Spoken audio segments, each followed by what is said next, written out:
Avec la raffinerie d'Aliko Dangote, le célèbre homme d'affaires nigérian va-t-on vers une indépendance énergétique en Afrique?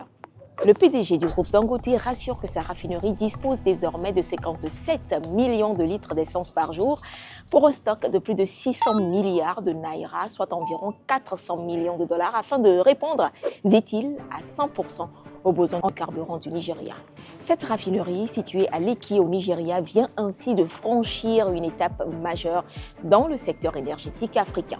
Mais d'autres défis restent à relever. Pour Aliko Dangote, au-delà du Nigeria, l'objectif de la raffinerie est bien plus grand. Le richissime homme d'affaires entend soutenir l'accord sur la zone de libre-échange continental africain. Dans les détails, voici ce que produit la raffinerie Dangote selon le groupe.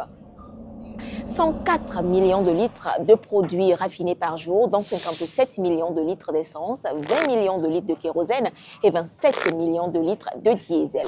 La raffinerie Dangote apparaît ainsi comme une alternative pour une autonomie énergétique pour le continent africain, mais aussi un fournisseur de premier plan au rang mondial. Depuis novembre, la compagnie a commencé à exporter vers d'autres pays africains, notamment au Cameroun, au Ghana, en Angola et en Afrique du Sud, entre autres. Elle a franchi une étape cruciale en février en annonçant l'exportation de 2 cargaisons de carburant d'aviation vers l'Arabie Saoudite. L'Organisation des pays exportateurs de pétrole, dans son rapport du 15 janvier, a reconnu l'impact de cette usine dans la distribution énergétique, une dynamique qui pourrait bouleverser l'équilibre du marché européen de produits pétroliers.